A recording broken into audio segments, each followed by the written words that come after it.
rest of the world do affect you if they're big. And so you worry about the big ones. So you pay attention. So you got to pay attention to the bad news of 8 billion people, which is just unsustainable. And it's also this ability to interact or not interact as you choose all throughout the day. Like, you don't have to be invested in a conversation. If you and I have a conversation and you ask me about something and I start to answer and I just wander off, you're like, well, how fucking rude. But on the internet, that's normal. Like, somebody posts something, somebody will have a response an hour later and nobody cares. It's like, I guess he was busy. You know, it's normal because you're engaging and not engaging. It's very unhuman. All of it is unhuman. And it's all like constant. Even if you think you're immune to it, there's this constant input of other people's thoughts into your own that it makes you foggy. It gives you, like, I was talking to Sugar Sean O'Malley about it once. He said, I get a low-level anxiety just scrolling. I'm like, yeah, right? What is that? I think it's on purpose, though. That's captain. That keeps you. It keeps you engaged, though. You know? Yeah, but I don't even know if it's on purpose. I mean, I think it's just they figured it out along the way that people get engaged like that. Like, that's why when you open up TikTok, it immediately starts playing things. Like, you're on the hook right away. The Instagram, you got to choose. Like, sometimes you might get a picture of someone's dog, aww, and then you scroll up and it's a music video, and then you scroll up and it's a guy getting assassinated, and you get to choose. You know, with TikTok, they just start hammering you. Even with Instagram, it seems very flashy. Like, there's always stuff. You know, there's always sex. Always ends up somewhere in it. Like, something gets popped up or whatever, and you just. It's all for engagement, and that's your attention is what's worth so much money, which is so strange. It's so strange. Your data and your attention. Nobody thought about the data part. Boy, if we thought about the data part and they set up different regulations back in the 1990s when AOL first burst onto the scene. If they realize, like, data is going to be one of the most valuable things, and tech companies that do nothing but offer you free email and a free search engine are going to be the biggest fucking companies in the world. And it's because of your data. And they're going to be, like, siphoning off your data without telling you about it. They're going to be lying about it. They're going to be running, like, little secret things where they're snatching up your contact list and snatching up your email and all your friends and trying to get them to buy shit. It's like, wow. Yeah, well, yeah, I mean, even just, that's what I mean, even just the little bit of access I have to my fan base and, like, the reports that can be ran on, like, what they do and who they are, and, like, it's, seeing it from that side, it just really, it goes back to, like I said, just saying that I think for right now in society, our job is to feed this machine, and so, and it just knows entirely too much about all of us, and that's very important in every aspect, whether it's in, like, comedy, music, any kind of pop culture. Like, everything, all of our reactions and behaviors to what is presented to us on these platforms only makes it refined down even further, and they're able to see, like, your lookalike audiences and what they look at and where they shop and what they like, and what their retention is on certain videos that have this certain type of thing. And it's like this whole, it's just a lot of psychology that goes into it that people don't realize. It's very easy to download the app and get on there and look. But you don't have to pay attention to it. You could just be yourself. Well, that's also possible. I just couldn't find a way to be on there and still, the only time I'm ever on my profile is if I'm with somebody and we're, like, looking through comments together and replying to stuff or doing things, but I haven't had anything logged in on any of my devices since last November. Yeah, just keep doing what you're doing. Like, that's the thing that I was saying about what AI can't recreate in music. Yeah, I'm sure there's AI songs, and there was a great AI song by Drake that they made. They had to get removed, right? And don't they remove those? I think so. But people still want to hear the real shit. Like, the reason why your song became so popular was because you really see it's just a guy with a guitar, like, standing, you know, grass behind him and shit, and a dog in the background. There's 1,000 more people that are way better than me that are in that same space, and I think my dream of this long term is to figure out how to, like how do you get all those people into the limelight? Like, like what I've been working on since, I guess, you know, the one important thing to drill home to people too, as a follow-up since the last time we were here, it goes back to that first conversation we had. But, you know, you remember I was arguing that I really wanted to put all the money from Richmond into a nonprofit and not ever even touch it, because I didn't want all that. I felt like it wasn't my money. I felt like all those people went out of the way and supported me and, like, blew all these other huge songs off the chart, and I wanted to, so, and then you said, well, no, don't do that because nonprofits are sketchy and people are corrupt and like, just keep the money yourself and then figure out how to do good with it. And that was the biggest thing I walked away from that first conversation we had. And so, you know, now it's like, that's the one thing I do want people to know too, though, is like that Richmond money and everything. It's went to good. It's went to do a lot of, what I think will be in the long run, a lot of important things. I've been buying. Most of it's went towards buying land and stuff, but I've got this whole kind of crazy thing. Like just a way for people to unscrew their minds, to get reconnected into nature. And You gonna be a cult leader? I was thinking about it. Yeah. Yeah, I was thinking about it. I might try to get with Vermin Supreme. He's got this cool idea about everybody having a free pony and stuff, and I think that would work out. You ever seen him, Vermin? No, who's that guy? Vermin Supreme. Do you know who He runs for president. I think he's from Connecticut, maybe. He runs for president every time. He has a big boot on his head. What? Yeah. How do I not know this guy? Yeah, he's hilarious. There's a there's a video of him from that New Hampshire. There's a video of him from that New Hampshire primary. How do I not know about this guy? He's a boot on his head? He says he's gonna take everyone's guns away, but he'll give you ones that are better. Says he runs on gingivitis and zombie power. He has a mandatory toothbrushing policy, and he'll say things like, well, no, it doesn't have anything to do with the toothbrushing control camps and the dental hygiene authoritarian center, or I don't know. He just give me some video of this cat. Oh my God, I gotta hear him talking. The best one of him is from that Connecticut. That one, like where he's wearing the yellow jacket, wherever that video is. There you go. Thank you. Gingivitis has been eroding the gum line of this great nation long enough. It must be stopped. For too long, this country has been suffering a great moral decay. Guy's got a spirit duck and boot on his society. head. The country's future depends on its ability to fight back. We can no longer be a nation indentured. Our very salvation is at stake. Together, we must brace ourselves. As we cross over to the bridgework, into the 23rd century, let us bite the bullet, and together make America a sea of shining smiles from sea to shiny sea. Now, friends, some people will tell you that this mandatory toothbrushing law is about the secret dental police kicking down your door at 3 a.m. to make sure you brush. Friends, it is not. Some will mention the dental re-education centers or The dental re-education facilities. It's about none of these things. It's not about the government-issued toothpaste containing an addictive yet harmless substance. No, friends, it is not even about DNA gene splicing to create a race of winged monkeys to act as tooth fairies. Friends, what this mandatory toothbrushing on is really about is strong teeth for a strong America. My name is Vermin. What does this guy do for a living?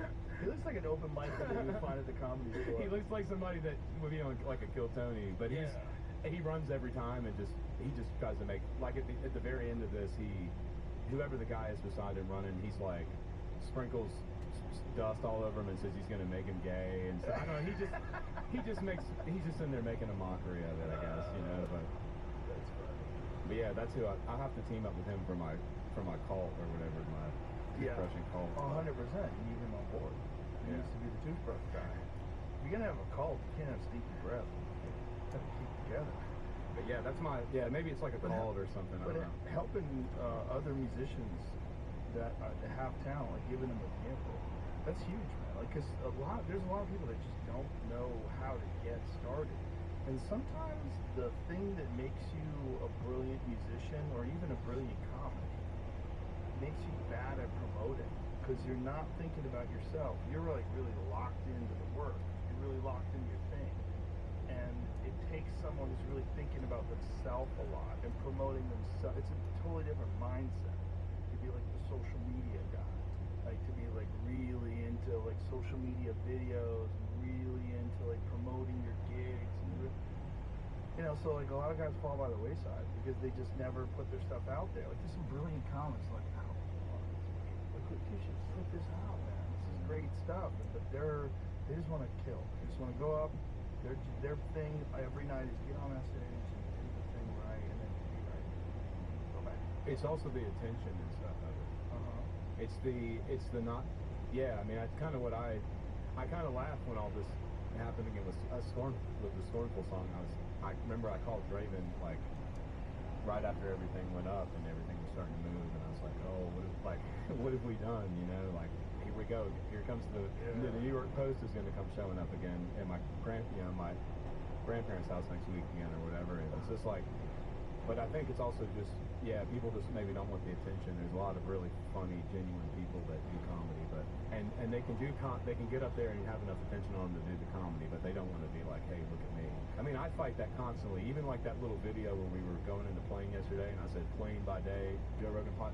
You know, like I don't even just making little videos like that. I feel way out of place. Like I don't want people to think like I'm saying, hey, look at me. You know. I mean, that's why I try to go through these periods where I just don't post or At least you were in a regular airport. Yeah, Southwest.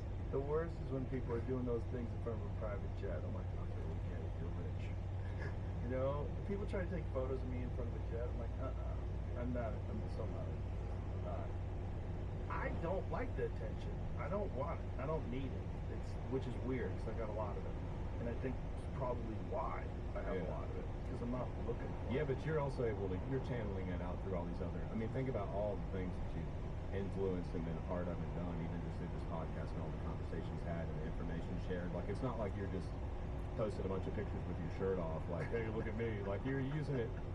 I mean, I don't know. I almost would say I don't know that it's a coincidence that you got put in the spot for a lot of reasons. I mean, there's a lot, you probably don't even look at it that way, but there's a lot of important things that come out of this. And all the other podcasts you've inspired that have done, I mean, gosh, dude, there's no way to even calculate what if you had never been born, there's no way to calculate how different things would be now. Like, well, that's important to think about, though. You know, like it's sort of. But from my perspective, I was just one piece in this thing that happened. Yeah. And you know that's why I always have my friend Adam Curry on, who's the original. He's the podfather. Without him, there would be none of this. He figured out a way to do this, and you know, and then also Anthony Cumia from Opie and Anthony and Tom Green. Those are my number one influences. And then Adam Carolla already had a podcast when I started. I was like, oh, Adam went from radio to the internet. Maybe I could do that. I remember going to his place. And that was pretty cool. Back when we were doing it on a little laptop. Wow, Adam, a little studio. Got boys and shit. And then, you know, we just kept doing it. You know, and then eventually it was webcams. Okay, now it's not just a laptop camera, it's actual webcams. Okay, now maybe we should get like real cameras. Okay, let's get real cameras. And then like maybe we should get a fucking studio. So we tried it at the Ice House for a little bit. Like, maybe I should get another place. And we got another place. I'm like, I think I need a warehouse. And we're like, I think I need armed security. I think I need fucking special ops guys around me all the time. And then it just kept going, man. I remember the moment, I've talked about this before, but I didn't understand what was happening until one day I was on stage in Chicago. And I think this is 2012. So I think it was around then. So the podcast was only 3 years old. And I didn't realize how many people watched it or listened. A lot of it was listening at the time. Because I don't look at the numbers. I just kind of, I feel like all that's bad for you.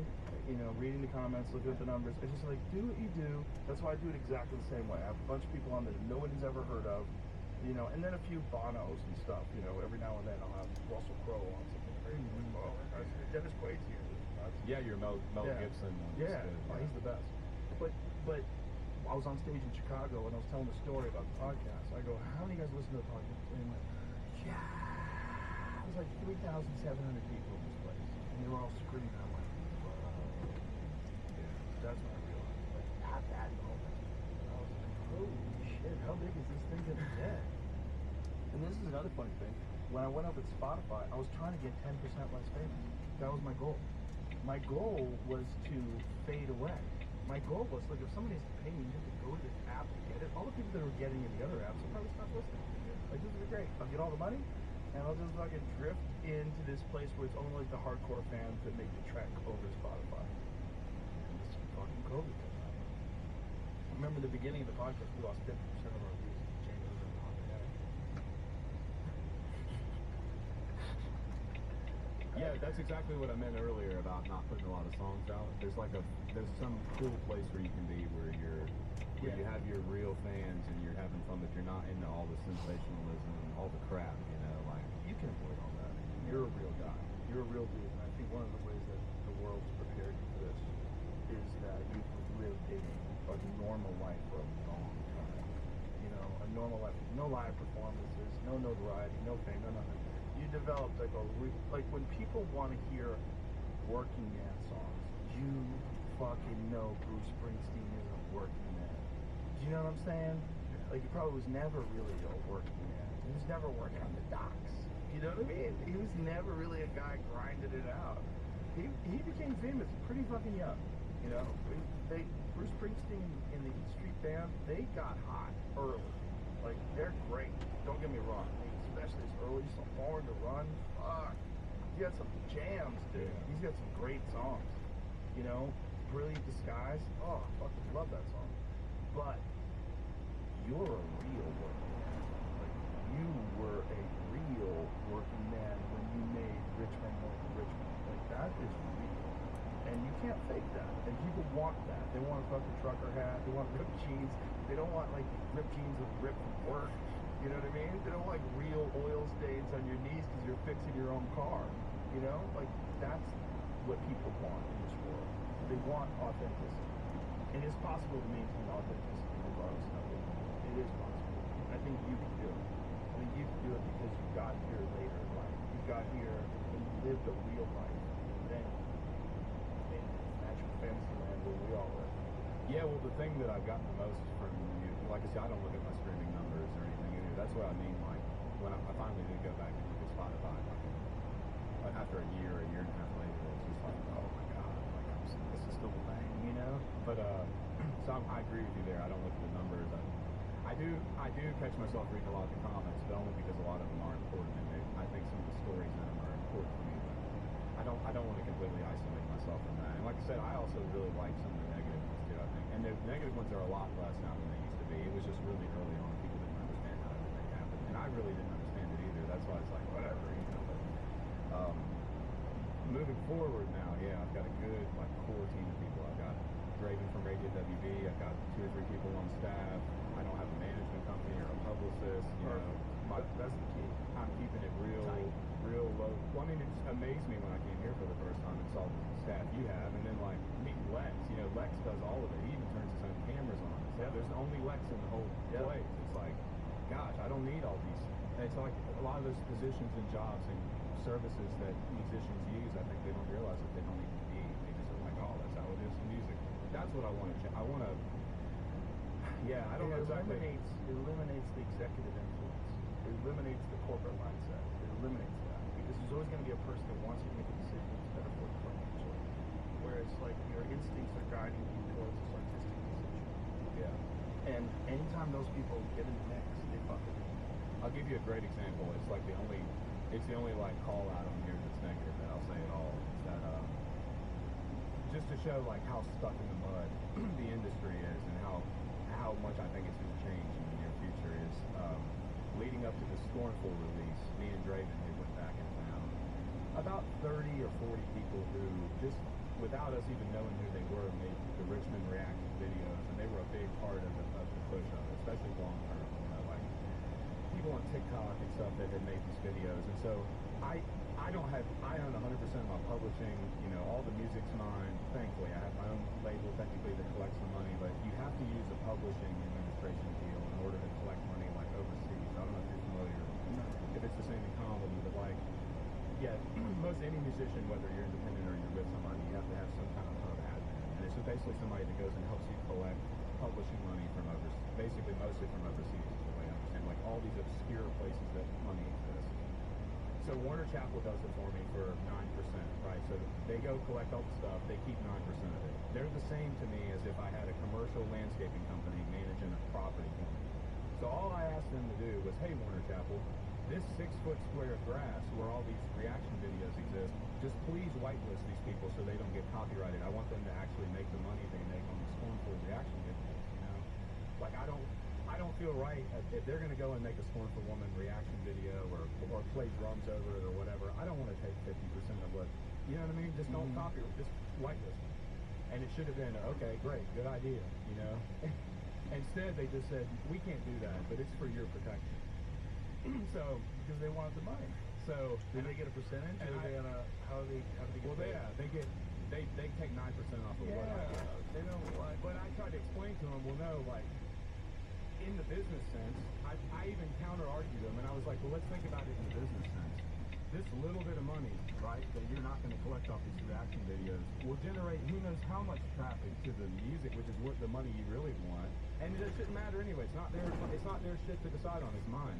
It's the same thing as if I hired a guy to cut the grass at my commercial property and said, don't cut the 6-foot square, and they're like, no, we're cutting it. We're cutting all the grass, and it's for your. So I had to get my attorney involved and spend like $4,000, and they whitelisted them for 30 days.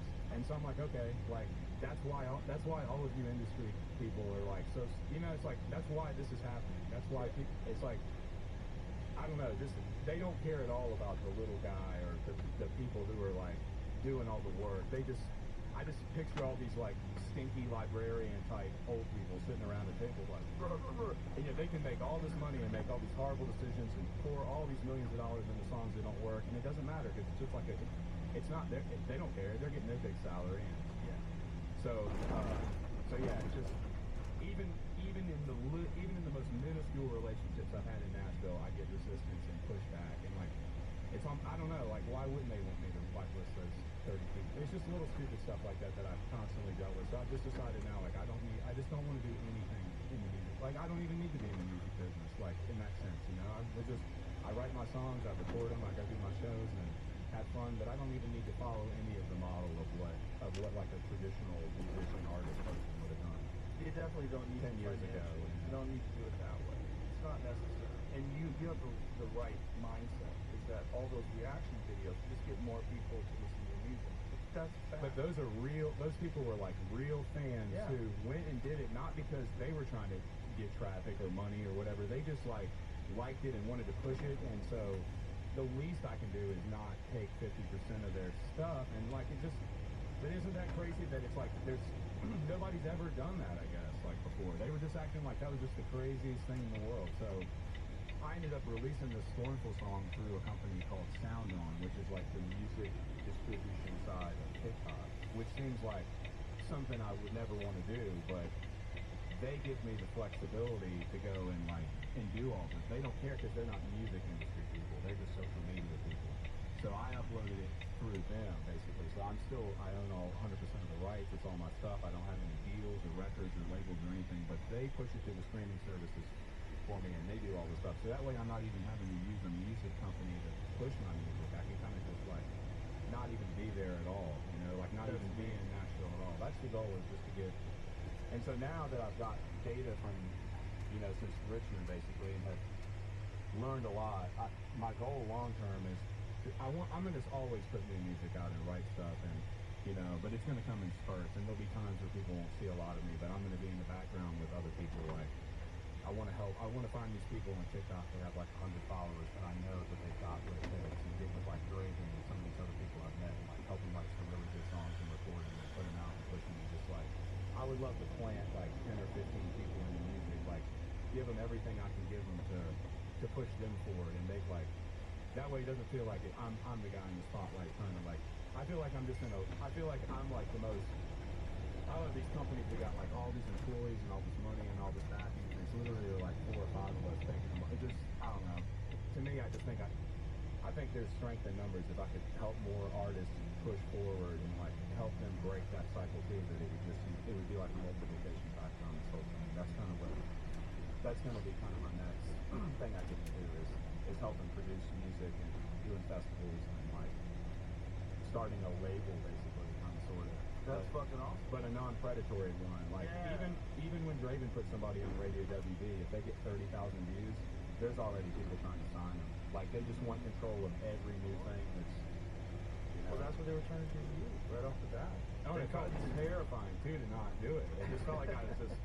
It felt like I was just everything. It was everything in me felt wrong doing it, But I just decided that I didn't care about it, and that I just, I remember being very adamant at the beginning that every decision moving forward was based off the fact that I wasn't scared to go back to my old job if I had to, because I'd rather go back to my old job and be me than go to Republic. It could just be Republic's little kid, and have to do everything everything. Like, and a lot Also of seeing where all your profits go and realizing you got big wins with these deals. Because these deals, when they give you a big chunk of money, you gotta pay that money back. Yeah. That's all just in advance. Well, if I had went with a label, I would have been a lot bigger than because they would have made me push 30 songs out a year, and they would have put all this marketing money into it, and they would have kind of inflated me into this big face, like every other country superstar. And so it feels a lot better just kind of being a little scaled back, a little smaller, but yeah, collecting 100% of my money, and then also just knowing that I don't have a boss anymore, other than other than the man upstairs. Like I don't. Gosh, dude. I mean, like, imagine I've heard stories from bands and stuff now that have told me that they went and had to record music like under a label contract and really didn't like the way the album turned out, but still had to release it anyway. Like, oh my gosh, that would just make me. They have to put music out that I didn't think was good or didn't believe in. It's never. Until mushrooms get legalized, it's probably never going to happen. That's the real battle. The real battle is what gets legal first. Stay on.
When you're paying people to go places, you're leaving pallets of bricks around, and you're organizing the whole thing, and shipping people in on buses, and making sure that all the people show up at a certain amount of time, they're all comfortable.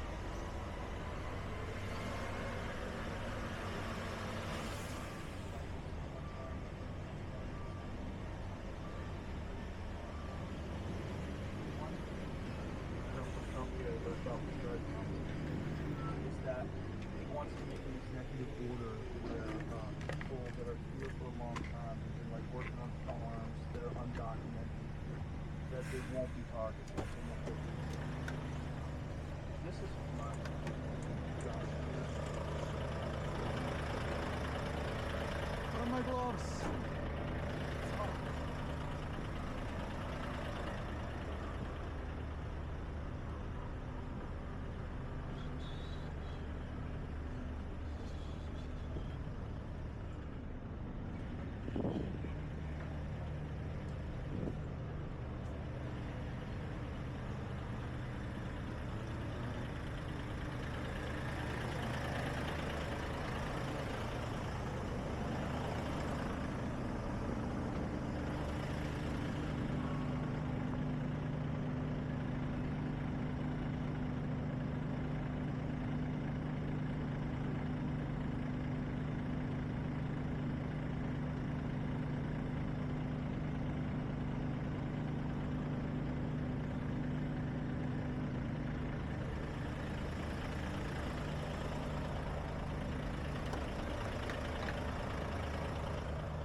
It's like, how did it, like, people were just escaping the job, like, trying to like the job.